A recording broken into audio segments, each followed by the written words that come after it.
পূর্ব মেদিনীপুরের পাঁশকুড়া ব্লকের অন্তর্গত পশ্চিম বাকুলদা গ্রামের ঘোষ পরিবারের দুর্গাপুজো এলাকার সবথেকে প্রাচীনতম পুজো।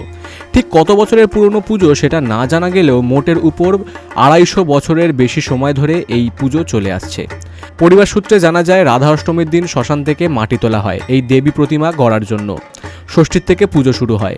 এইখানে এক মোড়ের প্রতিমা গড়া হয়ে থাকে।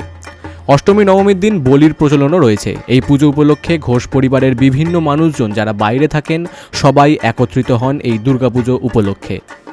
এই পরিবারের পুজো এটা পারিবারিক পুজো, দীর্ঘদিন ধরে এই পুজোটা হয়ে আসছে এবং পুরো পঞ্জিকা মতে, শাস্ত্রীয় মতে এই পুজোটা হয়।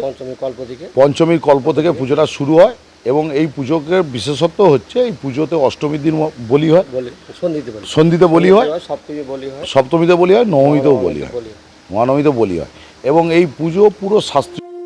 Bureau report, big news Bangla.